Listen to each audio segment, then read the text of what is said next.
Today, we're talking with Jasmeet Sraw, Head of Growth at Insite AI, about how innovative AI solutions can transform business operations and supercharge growth.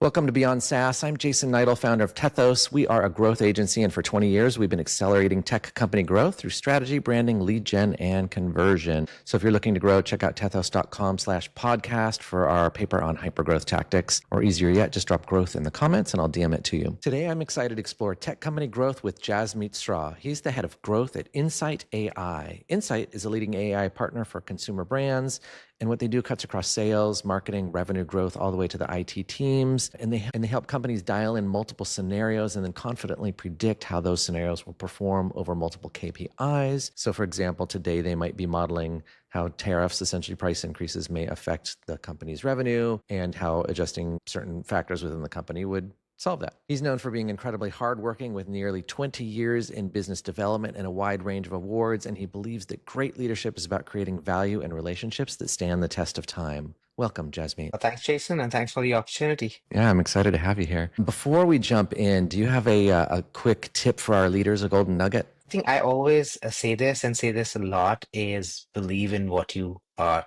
doing or selling to your customers and clients, right? Because, for example, yes, I am in the AI industry and, there's this whole people say hype and waves and whatnots. But, if you personally don't believe in it, don't use it, right? You're probably not going to convince others to do the same, right? So I use AI to make my life easier, to make my life more productive, to make my work more productive. And because I believe in it so sincerely, that's where I am very, very confident to say that, yes, my customers, my clients will benefit from it. And, I'm not just, selling something off the shelf and not believing in it. So believe in what you do, what you sell, because that's the only way you have others start to do that and adopt it. 100%. So tell our listeners a little bit about exactly what Insight does. I think you provided a very concise and clear introduction and overview of Insite AI. We are basically purpose built for consumer industries and consumer brands and consumer product good companies, right? What we do simply is leverage data tech and AI to help them mimic their business processes and decision-making processes and help them get to decisions faster, right? Now, if that means it's for sales and sales processes and sales decisions, we are able to kind of optimally put together on people and technology to use to help them deliver it better, faster, stronger. And similarly, if it makes it to replicate a similar process or initiative in marketing, right? That's where Insight AI kind of comes in and helps you do that with its data, with its tech, with its people. And at the end of it, I think where we win, where we succeed is we know everything is connected at or joint at the hip within these organizations. So, we are their eye in the sky to say, how do you connect the dots across the enterprise with data across these processes? Because you may be making a decision in one part of the organization and you may not see how it has an impact upstream and downstream. So our focus and objective while delivering our kind of solutions to customers is actually explaining and making it very, very visible on how each decision can or will contribute to certain upstream and downstream processes and eventually business impact. So that's where we really kind of succeed and hold our own versus just kind of saying, hey, here's an AI solution, put in your data and believe magic will happen. So it's super interesting, but I have a lot of questions. Like, is it for leadership or is it for someone at the sales level? How do you gather data from these different silos and aggregate them? Is it more of the marketing and sales or more the productivity? There's so many aspects to this, or maybe is it all of it, Yes, there are many aspects to it. And like I said, that's why everything is joined at the hip eventually, but connecting the dots is important. So it typically starts with one, function, one part of the business, let's say sales or marketing, right? And it's very persona or role driven. What are you trying to move the needle on? Hey, I'm trying to grow my revenue. Hey, I'm trying to make the most of my marketing spends. So what is the North Star metric that you're trying to move the needle on? That's where it typically starts. And then you kind of look at it or reverse engineer it to see, let's work backwards and see, okay, to make these decisions to move the needle on this metrics, what is the process behind it? What data feeds should we look at? And how should we put analytics and AI to use to make it far more efficient and effective to come up with the decision options and the impact that you could draw up with these decisions, right? So that's how you typically kind of work. To your point, just getting the data right is a big, big thing, right? How do you get the data not just from within the organization, your agency partners, your channel partners, or your retail partners? That's a big exercise in its own. And that's where we try to kind of not overhype, but actually highlight how do you use technology and AI. That's where they can be very, very efficient and productive. And rather than saying, hey, someone needs to do it, it's like, hey, that's where AI and technology can come and help you. So you don't spend your time trying to figure out which data is right. How do you marry this up to get to a decision that you're trying to make or mimic a process that you typically kind of run every day, every week, every quarter, right? So that's where it's under the hood. It's to your point, it's all of it together, but it pretty much starts with one part of the business. What are you trying to, which metric are you trying to move the needle on? And then how do you work backwards from there to look at the data tech and process to enable it? So, as head of growth, are you then looking at each of those roles as kind of an ICP? Do you have like a sales ICPs and leadership ICPs? And do you have these different ideal customer profiles that you're looking at within organizations? Yes, I think in my role, the idea is yes, we understand how, and we continue to understand that as organizations evolve, where are these buying decisions being made, right? Because it's not just one person deciding. Typically, it may start in the CIO office who are thinking about all the systems and technologies to buy to really kind of start leveraging data. So as to say, coming from those systems and those technologies. Now, many organizations have their transformation agendas residing with their CIOs who are also taking up dual roles of digital and data.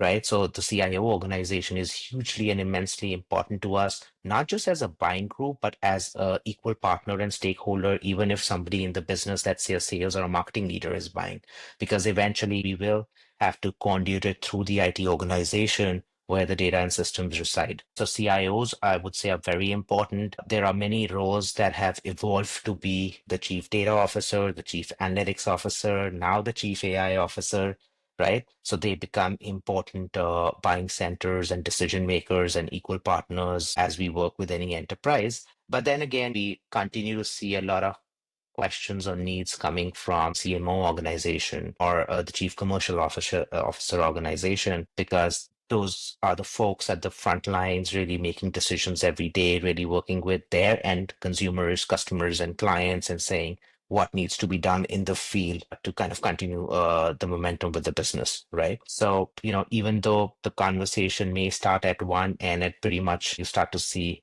everyone participate and become a natural and logical part of this entire buying and decision making process. Is it mostly enterprise sales for you guys? Yes, it is mostly enterprise sales, but then again, each enterprise that we address within the consumer industries, be it consumer goods or consumer brands, we look at the broad spectrum and say, hey, yes, everybody wants to work with the big companies, but then there are companies that are growing fast, may not have that scale just yet, but it is an appropriate time to start working with them and be part of that growth story and help them, right, get to their kind of numbers or their objectives and visions that they've laid out. So we work across the spectrum with SMB businesses as well as Fortune 500 companies to do this at scale. So I'm always interested in that tension between the two, that there's a different way to look at sales in both of those fields. How do you see enterprise sales differently than SMB sales, for example? We don't do anything outside the consumer industries, which is consumer goods and consumer brands. So you were so focused on it. The only adjacent industry that we logically play is in retail, right? So we have great depth in working with these industries. And when it comes to the actual business processes, the atypical business challenges, foundationally or fundamentally, they don't change, right? Because it's essentially the same industry. The scale, the appetite, or the bandwidth to do so may change. And that's where you need to adapt, right? And a simple example could be, hey, I might have an enterprise solution suite that can pretty much help everything a CPG company is doing on the revenue growth management side, right? And they have the appetite, they have the need, and they have the bandwidth to adopt and use that enterprise solution suite, right? For revenue growth management. On the other hand, and if I'm working with a SMB and they still need to drive RGM within their organization, but at this point, at this maturity, at this life cycle, they may not either have appetite or bandwidth to do so. So how do you decompose it now to make it suitable for them to start leveraging parts or components or modules of that enterprise solution in tangible ways to benefit them, right? But keeping in mind that the metrics they are trying to move on the needle on are pretty similar to what a Fortune 500 in the same industry is doing, right? It's just the method and the application of how they may leverage a partner like Insight AI to do it. Right. Because you're in the same vertical, all the problems are essentially the same, but their ways of managing them might be different. Also, in that same regard, how do you look at the idea that in an SMB, you might have a faster sales cycle, but a lower potential margin, right? Or lower sale amount versus like Yes. 7 or 10 stakeholders in an enterprise and a sales cycle that might take months. Right. It's a balancing act, right? How do you want to think about your portfolio as an organization and where do you want to play? Because you got to balance multiple things, their scale, their speed. So, I always think of it in two avenues, just putting my sales hat on, right? Is, hey, what is stream revenue for me and what is incremental revenue for me, right? So if you have the right enterprise customers that have vested in you and that are partners with you, you're able to establish a very strong stream revenue because they have the appetite and the budgets and the necessary bandwidth to do it, right? And then obviously you want to start adding incremental revenues on top of it. Yes, you do the whole upsell, cross-sell in an organization, but essentially that's where some of these SMBs come in because you can use that as a pedestal for your incremental revenues, right? To your point, could be shorter sales cycles, could be, it's not the idea of, hey, there's this huge deployment that's going to happen, execution happen, and there are like 8 teams that you need to work through and get to the table to actually make it work. It could be as easy as, hey, here's my right expert. Here's the technology that you and he or she can put to use very quickly and start driving answer streams for you to help move the needle on business incrementally. So it's always a balancing act. Yes, I've been at organizations in the past where, hey, let's just focus on, because there's also the mind and bandwidth that you have an organization, right? Can you focus on everything? Or do you want to narrow down your scope? And where do you see scope? Yes, with enterprise clients, if you're able to onboard one or two, that might be enough. But here you need to get 10 or 12 to get to that, Right. right? So there's always this push and pull around it. But I always believe that you need to have a balanced portfolio, right? Because at times, especially like in today's uncertainty and a lot of things moving in the macroeconomic environment, some of the largest corporations probably will slow down in saying, hey, what should we do? How should we enable it? Let's pause, take a step back, and reset. Some of the SMBs, because they're on that growth trajectory, they are not bound by those guardrails, right? So they're like, it's fine, it's going to affect this, but we can still continue momentum, Right. So right? there's a Because we're lot of not going to. criteria.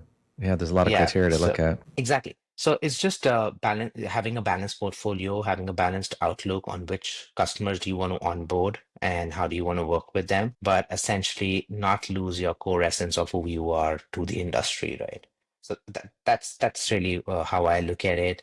I'm not a big believer of, hey, I'm only going to work with the Fortune 500 set and never going to look at anybody else smaller than that, because I believe each type of company, each type of customer has a role to play in our growth story too. It's interesting too, because not many people come and talk to me and really just have one vertical, right? And so you can know that with a depth that's different, and then you can address different size entities. So a lot of them have multiple verticals, but then one size entity. And you guys have like one vertical with multiple size entities, which is pretty cool. Yes. Yeah. Yes. So I see that Insight has raised a significant amount of funds and has a fair amount of employees. Do you consider yourselves more startup or more mid-stage at this point?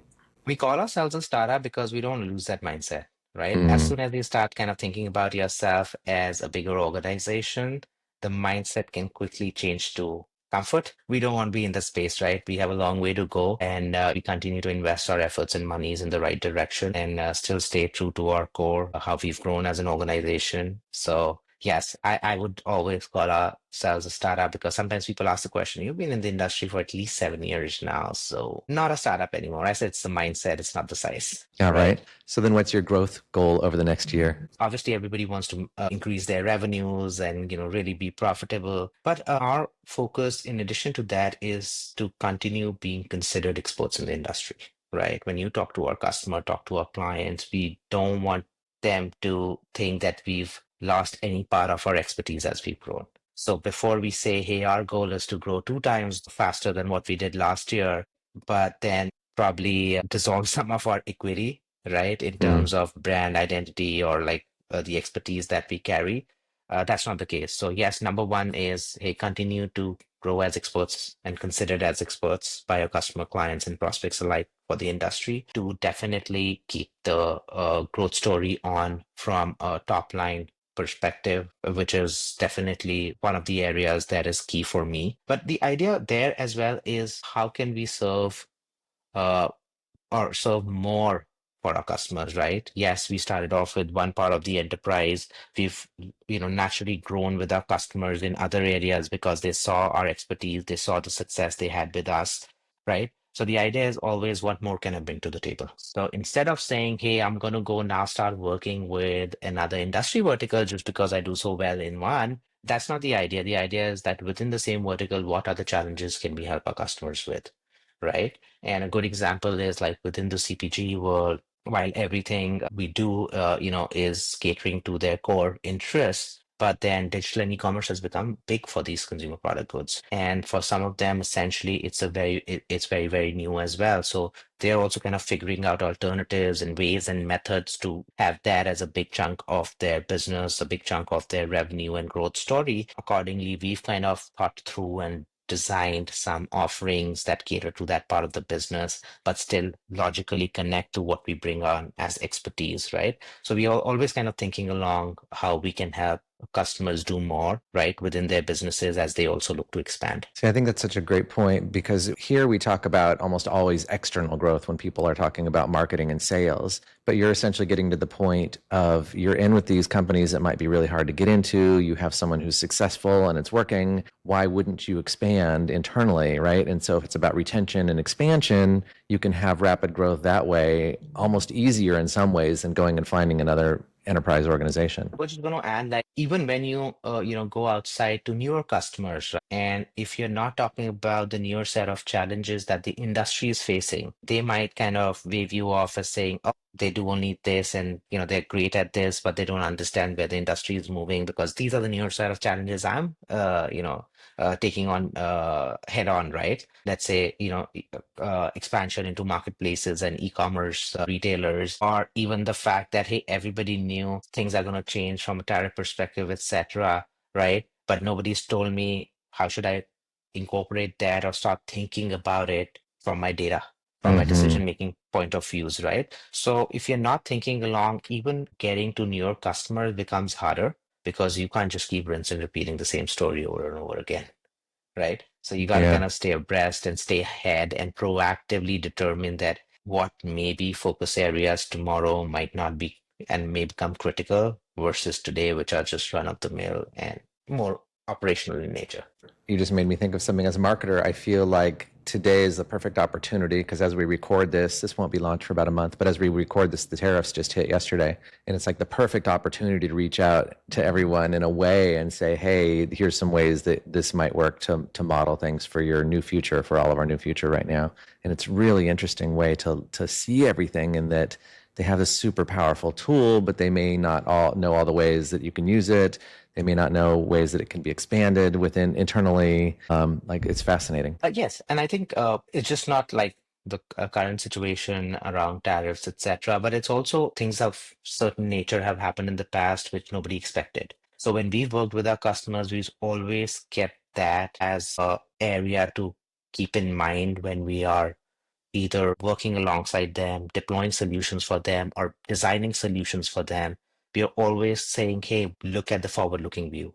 Mm-hmm. Let's take that into account. What has happened. Always think of what might happen. And that's where we come in. That's where you use the predictive nature of analytics or these AI technologies to say and give them at least a platform to say, okay, what if X happens? What impact may it draw for our business, right? So giving them that kind of visibility and the flexibility to use data in certain ways. I think that's what we really focus upon. What I was getting to is that with this tariff story also, we know the way we've worked with our customers, we can easily integrate this as technical parlance as a variable into their decision-making processes already Mm-hmm. without saying, okay, what do we do now? right? How do we redo everything that we've done for you in the past and bring this into consideration, right? So that has helped us stay true and stay abreast of what's happening in the industry. And when we work with our customers, really kind of think about it ahead of time so that when it happens, they at least know that, okay, what now I just need to adjust certain decisions based on something new that has popped up, as they plan for anything new, right? A new product Hmm. introduction, a new competitor, a new channel. That's how we've thought about it. So it's not something we're gonna like market or make it, hey, the tariff story, let us help you, right? Because there's much more to it, and we can just help orchestrate all of this better. Yes. But every time there's a change, it's a good story for you, and that you can model what the future might look like. It's really cool. What are you guys doing in sales and marketing to bring in to fill that top of funnel? I think, and everybody probably knows this better than I do, but it's actually the network and the network of networks effect, right? That we carry with our experiences and are working with our customers, right? So there's a lot of marketing in terms of having our advisors, our industry peers, or our customers really talk about it and help us get to others in the industry to say Inside AI does really, really good work for CPG companies and for consumer brands, right? So definitely using that network to expand our remit is foremost, and we do it in a variety of ways. Obviously, there are like thought leadership channels that we have. Our CEO founder is pretty well known for his panel discussions and TED Talks in the past. He's been an AI advisor to former Walmart CEOs, right? So I think the network effect is really top of mind, and how do you leverage that and bring it to more audiences, right, from a marketing perspective? And it's not just the usual route of, hey, writing white papers and throwing it out on LinkedIn and hoping someone click through it and come to it. So we're trying to make it as personalized as possible when we are kind of reaching out to either prospects or working with our customers. So thinking about that, I think from a sales perspective, obviously focus really is to say, when you ask this question up front, who are your ICPs, right? So what message do we take to the ICPs, right? Because they're probably getting 30 to 40 every day, right? Do we stay relevant? How do we become relevant? And, stay away from the usual piece of, hey, creating glitzy presentations or creating those information brochures, but really show and tell is our methodology. So everything we do, we have it always ready as a demo, either in the form of a video or a prototype that we can say, hey, see what it can do for you. So rather than talking about it, we want to show it first up to our ICPs, because that really tells its own story versus us trying to kind of use that and put it into words and then try to kind of narrate it. And everybody has their own way of narrating, and people then presume certain things. So we're focusing in terms of our sales efforts is when we are going to these ICPs, what are those atypical challenges we want to address for them, and then attaching a very, very proven prototype use case demo for that specific use case and saying, this is how we'll go about and do it, and this is what you'll gain as outputs and outcomes. So that's what we are doing. Yes, we are in the usual channels of attending industry events, which makes sense for us, right? Because obviously you do want to get in front of your audiences. What we've also started to do is create really these virtual days where we will present on a certain theme or use case, saying, hey, this is the art of the possible, right? So we'll pick up one use case, one success story, really walk them through it. And in that way, also kind of take a lot of feedback and inputs that helps us reinforce some of this solutions that we are taking to market. So it's like a mutually beneficial forum to say what we can do for you and bring to the table, and then what can we learn from you and reinforce what we already do for customers. Perfect. So I like to think about the constraints within a company, because if you can, get rid of the constraints, you can do more. If you were to take a magic wand to something inside your company in terms of sales and marketing, and you would just get rid of it or change it or modify it or improve it or fix it, like what would help you sell better? What would help you get the word out better? Uh, I think if, yeah, that's a tricky one because I don't have as many constraints as I would like to say in a company, because I work with some of the largest companies in the world and you have to work within certain guardrails and certain processes. Here we have the ability to define it, right? So we are defining a lot as we go along, and at point maybe we are going to create the constraints, right? Hopefully not, but yeah. So we are kind of defining and redefining it, and not kind of being very, I would say, adamant about that this is the only way we are going to do things and throw everything at it. And we do it like we may change tact every quarter, right? If we see things change work well, we go along and do it. But every quarter we come back to the drawing board and saying, okay, what part of it can we change? What part of it can we accelerate? What can we replace or displace this with? Because certain things may not work. So we are ready for the bumps that come along, but we are also proactively saying there will be bumps along the road, and we will change tact as required, right? But not kind of get away from our mission or what we are doing and what we are enabling and which industries are we working with. But if there was a magic one, what I would probably do is actually go back to 5 years and try to show everything that we've done till date for our customers in some way, right? Mm, Really bring forward and really share, all the tangible business benefits and impact that we've driven at our customers, right? Only if there was a way to show that and get rid of what does that maybe. full impact over time look like? Yeah, what does it look like? Because it's enormous, right? When I joined the company, I was amazed at some of the work that we were doing, right?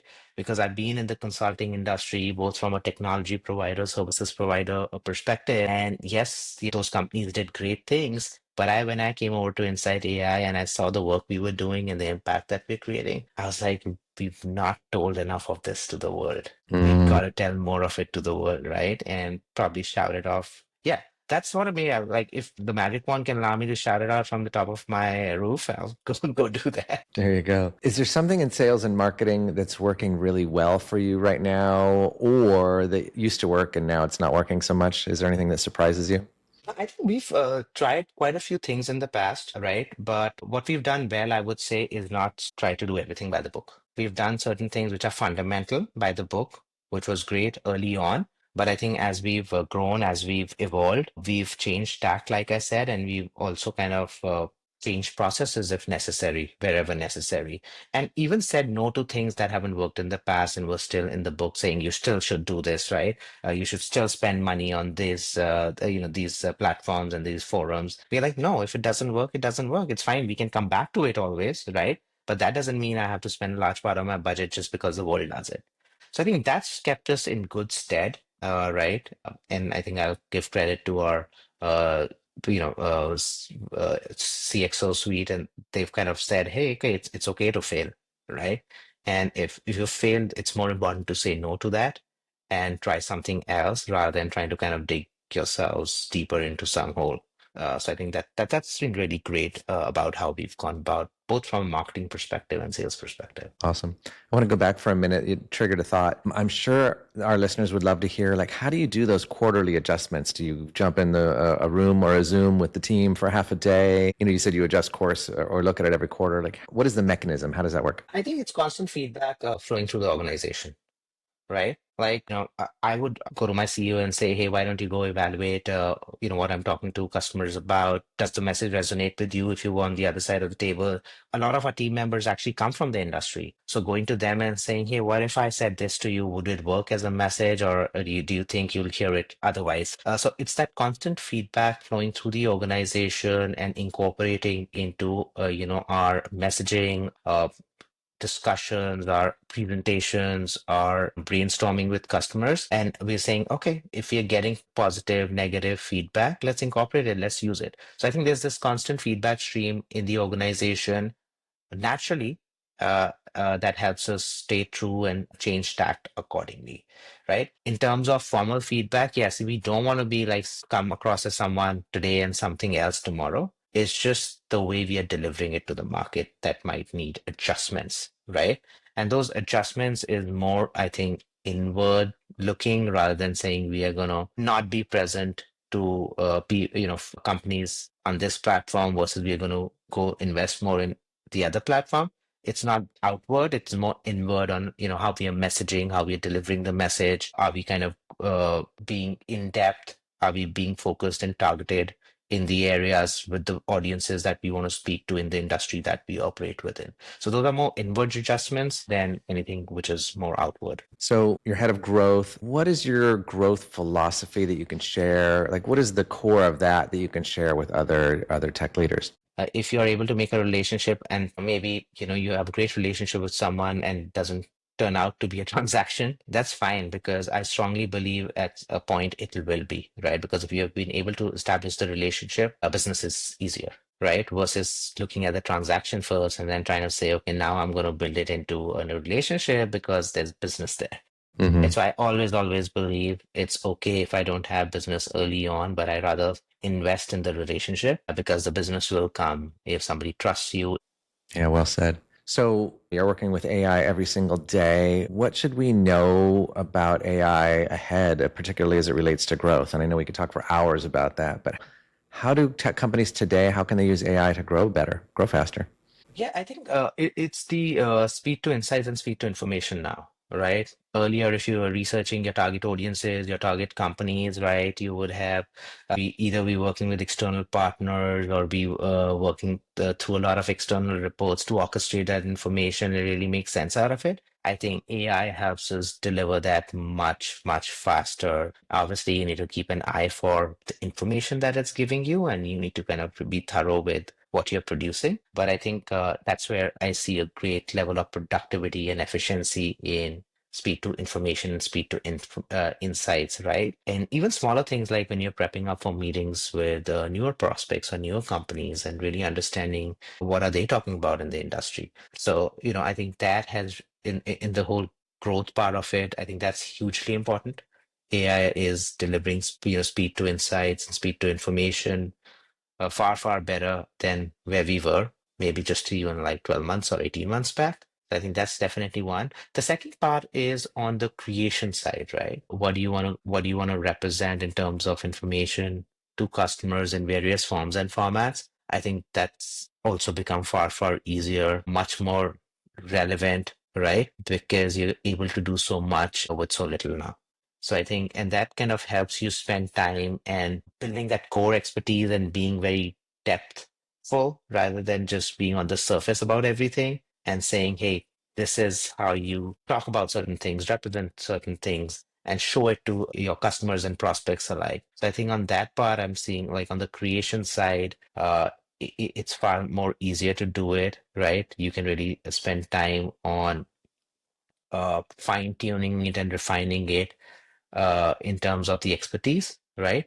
But just getting to that creative in terms of, even if as simple as a proposal document, right? Earlier, you'd have like pre-sales do it, then somebody would provide feedback, they will incorporate feedback, then it'll come up for review. So it was always like an ongoing iterative process. With AI technology, it's so much more simpler so that you focus on the expertise and let the AI do some of the operational nature of it. Yeah, I've been talking about this idea I taught a class last night and I was talking with the students about the idea that AI sets this new threshold and this new baseline, and we all have to either stand on top of it or be better than it, one of the two. But like, there's certainly a baseline that is being reestablished higher and higher and higher all the time. Yeah, and like I see it, like when I came to Inside AI, right? If this was before the advent of all these new technologies, I would have said, oh, I need a sales analyst. Oh, I need two people on the sales team to do XYZ, right? And I need this system and that system, right? And today, when I kind of started leveraging this newer technologies, that just helps me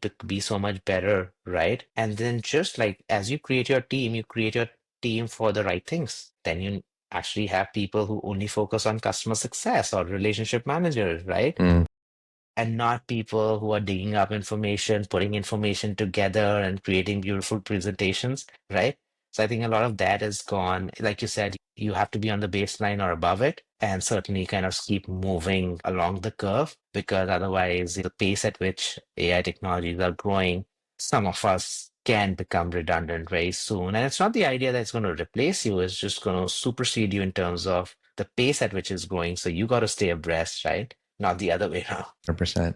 So with all this change, like we're probably in a revolutionary time period in the sense of like the industrial revolution changed everything, right? And we're in the Right. heart of the information revolution right now, and it's affecting. Like I see the government as a symptom of all this, right? And all these problems in the societally are a symptom of everything changing. So how are you looking and planning for this turbulent times ahead? Like how are you going to grow, Insight AI when all this is going on? I wouldn't call it turbulent times to your point, right? All of this needs change because the way the world and technology is evolving, right? And everybody is just finding better ways to do it, right? So I wouldn't say And I think it's evolutionary at this point, right? I wouldn't put it as revolutionary because that could mean many things. So I would see it as evolutionary. And I really like, I don't know, the if you've kind of ever got to the book, The Singularity or The Singularity is Nearer by Ray Kurzweil. So he really spoke about it. A singularity is really when the biological and the technological worlds meet and are one,